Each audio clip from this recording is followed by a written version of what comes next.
Hello class 12. So we are doing Leo Tolstoy's short story, 3 questions. And in our previous classes, we have learned that the Tsar, there is a certain Tsar from Russia who is in search for an answer to his 3 questions. Okay? And we know what his 3 questions are. And in order to get these answers, he gets it proclaimed throughout his kingdom, okay, that he's going to reward anybody who is going to answer him. But the learned men who come to him from all over his kingdom fail to give him satisfactory answers. So the king, not being satisfied with the answers he gets from the learned men, decides to go to a hermit who lives in the forest, and he is known for his wisdom. And as he approaches the old hermit, we realize that the hermit is very weak and frail, and he's digging the garden, okay, in front of his hut. And the king, taking pity on the frail old hermit, decides to help the hermit in digging the hermit's garden. And he tells the hermit the reason why he has come to the hermit.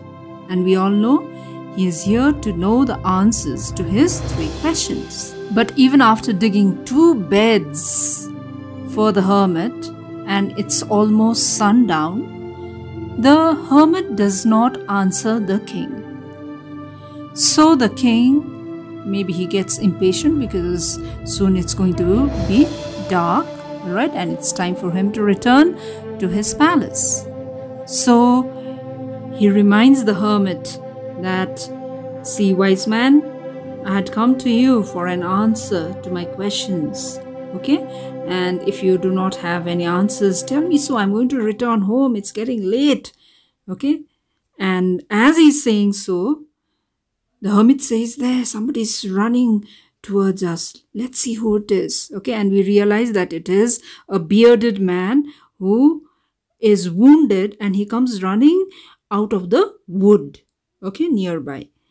And soon we realize that this bearded man, he's wounded and he's bleeding profusely. So the Tsar and the hermit take care of this wounded man. In fact, it is the Tsar who nurses this wounded man. And finally, when the wounded man regains back his strength and consciousness, the king puts the wounded man to sleep, all right? He falls off to sleep. And even the king, okay, being tired throughout the day's ordeal, he had been working throughout the day, and in the evening he had been helping the wounded man. He falls off to sleep on the threshold of the hermit's hut. And this is where we had stopped last time, so we'll continue it from there. When he awoke in the morning, it was long before he could remember where he was, or who was the strange bearded man lying on the bed and gazing intently at him with shining eyes. र बिहानी बिउजिँदाखेरि राजाले आँखा खोल्दाखेरि के देख्यो? उसको अगाडि एउटा बियर्डेड म्यान ओछ्यानमा सुतिरहेको छ र उसलाई एकदम ध्यानपूर्वक हेरिरहेको थियो यो बियर्डेड म्यानले राजालाई, विथ शाइनी आइज, ओके? र आइज पनि उसको भिजेको जस्तो मोइस्ट देखिन्थ्यो. मेबी अश्रुपूर्ण आँखा थियो होला, है, आँसुले भरिएको आँखा थियो. But we do not know the reason behind his shining eyes yet. र बिहान सुतेर हामी जसँग नयाँ ठाउँमा सुतेको छौँ र बिउजिँदाखेरि त्यो नयाँ ठाउँको हामीलाई त्यति याद हुँदैन नि त. हामीलाई घरमै सुतेको जस्तो लागेको हुन्छ. विशेष हामी राम्ररी निदाएका छौँ भने when we wake up in the morning, घरमै आफ्नै ओछ्यानमा छौँ जस्तो लाग्छ. र एकछिन यताउता हेरेपछि when you regain your consciousness properly, then only you realise हामी नयाँ ठाउँमा पो छौँ भन्ने हुन्छ है। र यसरी नै राजा यो छोटो समर नाइटमा मजाले निदाएको हुनाले गर्दा उसको बिहान आँखा खोलिँदाखेरि उसलाई कहाँ छु आभासै राम्ररी हुन सकेन र उसले यो ओछ्यानमा सुतिरहेको मान्छे मलाई एकदम निहारेर हेरिरहेको छ, यो को भनेर उसले सोच्दै थियो है। र यो सोच्दा सोच्दै यो बियर्डेड म्यानले भन्यो फर्गिभ मी, है मलाई माफ गरिदिनुहोस् भनेर माफी मागेछ यो सुतिरहेको वुन्डेड म्यानले। सो राजा छक्कै पर्यो, अरे यो वुन्डेड म्यान है उसलाई म चिन्दिनँ पनि र उसले चाहिँ माफी माग्दैछ, के को कारण चाहिँ माफी मागेको। र राजाले भनेछ I do not know you and have nothing to forgive you for, म त तिमीलाई चिन्दिनँ पनि र तिमीलाई किन चाहिँ के कारणले चाहिँ म तिमीलाई माफी दिनु, अब भुल गरेको छ भने पो हामी माफी माग्छौँ है, तिमीलाई त म चिन्दिनँ। सो यो बियर्डेड म्यानले भनेछ you do not know me but I know you, I am the enemy of yours. यो बियर्डेड म्यान जो चाहिँ हिजो वुन्डेड भएर यहाँ आएको थियो र उसले चाहिँ भनेछ तपाईँले त मलाई चिन्नु हुँदैन तर म तपाईँलाई चिन्छु, म त तपाईँको खासमा शत्रु हुँ भनेर उसले भनेछ। Who swore to revenge himself on you, शत्रु पनि कस्तो जसले चाहिँ एकदम म रिभेन्ज लिन्छु, उसलाई चाहिँ म नमारी छोड्दिनँ भन्ने सङ्कल्प लिइसकेको शत्रु थियो रहेछ। बिकज अब कारण चाहिँ के कारणले चाहिँ शत्रु बनेको रहेछ त यो बियर्डेड म्यान भन्दा, because you executed his brother and seized his property. र कुनै कारणले गर्दा, we do not know the reason, but कुनै कारणले गर्दा यो जारले चाहिँ यो बियर्डेड म्यानको ब्रदरको, दाजु हुनसक्छ या भाइ, मोस्ट प्रब्ली दाजु होला, उसको ब्रदरको है प्रपर्टी सिज मात्र नगरेर उसको ब्रदरलाई एक्जिक्युट गरिदिएको रहेछ, मारिदिएको रहेछ। Of course for some legal reasons होला है, लिगली मारिदिनुलाई चाहिँ एक्जिक्युट गर्नु भन्छ। र यो राजाले चाहिँ उसको ब्रदरलाई मारिदिएको रहेछ र मारी मात्रै नदिएर के पनि गरिदिएको रहेछ, उसको प्रपर्टी नै छिनिदिएको रहेछ, सिज गरिदिएको रहेछ। To seize is to take away something forcefully. I knew you had gone alone to see the hermit and I resolved to kill you on your way back. मलाई थाहा थियो तपाईँ हर्मिटकोमा जाँदैछ भनेर मैले चाल पाएको थिएँ र तपाईँ फर्किँदाखेरि एक्लै फर्किनुहुन्छ, तपाईँको बडीगार्ड पनि हुँदैन तपाईँसँग हो, र त्यति बेला चाहिँ म आफ्नो रिभेन्ज लिन्छु, म तपाईँलाई मार्छु भनेर म बाटोमा तपाईँलाई पर्खिरहेको थिएँ र दिनभरि म पर्खिबसेँ, यु डिड नट रिटर्न है। अन्त हामीलाई थाहा छ राजा के कारणले ढिलो भयो होइन, बिकज हर्मिटले उसको आन्सरै दिएन। हर्मिटलाई पिटी गरेर राजाले दिनभरि हर्मिटको लागि बारी खन्दिरह्यो है, बेलुकीसम्म 2टा he dug 2 beds for the hermit, त्यसै कारणले उसलाई फर्किनु ढिलो भएको थियो। तर यता चाहिँ के भइरहेको रहेछ, यो बियर्डेड म्यानले चाहिँ कति बेला यो राजा फर्किन्छ यो बाटोमा एक्लै म उसलाई अट्याक गरेर मार्छु भनेर उसको एनिमीले पर्खिरहेको थियो रहेछ हो। सो बेलुकी भइसक्दा पनि नआउँदाखेरि चाहिँ राजा नफर्किदिँदा चाहिँ so I came out of my ambush. Ambush भनेको लुकिरहेको, कसैलाई अट्याक गर्नु, लुकेको जग्गालाई चाहिँ एम्बुस गर्नु भन्छ है। So the bearded man was in an ambush, okay, he was waiting, okay, for the king to return and he was hiding there, all right. So बेलुकीसम्म पनि राजा नफर्किँदा चाहिँ आफू लुकेको जग्गाबाट निस्केछ।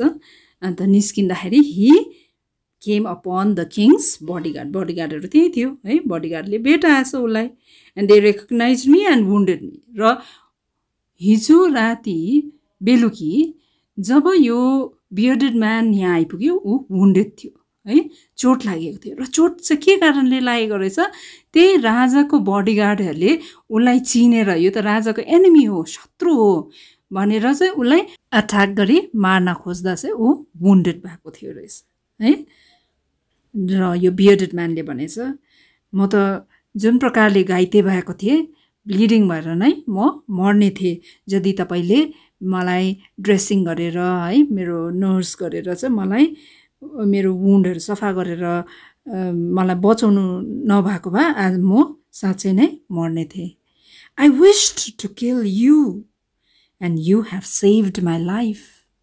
So look at the irony of the situation.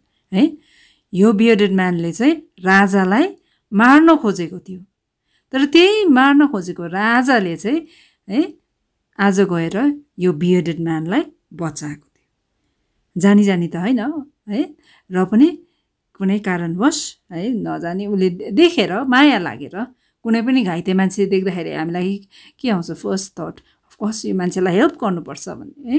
र राजाले चाहिँ he took pity on the wounded man, मैले त यसको स्याहार सुसार गरेन भने मर्छ यो मान्छे भनेर है, नचिनेको मान्छे भए तापनि है, द स्ट्रेन्जरै भए तापनि he dedicated himself to look after the wounded man and he saved the life of this man. Now, if I live and if you wish it, I will serve you as the most faithful servant, and I will bid my sons do the same. भनेर यो bearded man ले भनेछ, उले pledge जस्तो गरे, promise गरे राजालाई, राजा यदि तपाईले मलाई बाँच्नु दिनुभयो भने, अहिले त राजाले उलाई मार्नु पनि सक्छ नि त किनभने उसको enemy हो हैन, र तपाईले मलाई बाँच्नु अवसर दिनुभयो भने है म चाहिँ अब लाइफ लङै तपाईको दास भएर स्लेभ भएर बस्ने छु र मेरो छोरालाई पनि तपाईकै स्लेभ फेथफुल स्लेभ बनाउने छु र मलाई माफ गरिदिनुहोस् भनेर उले माफी मागेछ। र जार पनि खुबै राम्रो मान्छे थियो होला उ, he must have been a good king, otherwise he could have got angry, isn't it? But he didn't get angry here. In fact, he was very glad to have made peace with his enemy so easily. भन्नुको मतलब राजालाई खुसी लाग्यो एनिमीसँग है लडाई नपरी सुलह गर्नु पाउनु, piece गर्नु पाउनु. It's a very good thing. Okay? And he had gained a friend over here. So he was very happy and he forgave the bearded man. He not only forgave him, but said he would send his servants and his own physician to attend him. तिम्रो देखभालको लागि म सर्भन्ट्सहरु पनि र मेरो physician भनेको doctor पनि पठाइदिन्छु because he is still wounded, isn't it? Right? And promised to restore his property. र उले राजाले प्रमिस गरेछ ए तिम्रो जुन दाजुको है ब्रदरको प्रपर्टी सीज गरेको थियो, ओके, फोर्सफुली छिनेको थियो है, त्यो चाहिँ म फर्काइदिने छु त्यो प्रपर्टी भनेर प्रमिस पनि गरेछ. So class 12 we shall call it a day here and shall meet in the next class and continue with our story 3 questions. Till then, I would like you to go through this video once again and answer the questions that I have given in the assignment that is attached here, assignment 3, right? And submit it in PDF. Thank you, goodbye, and take care.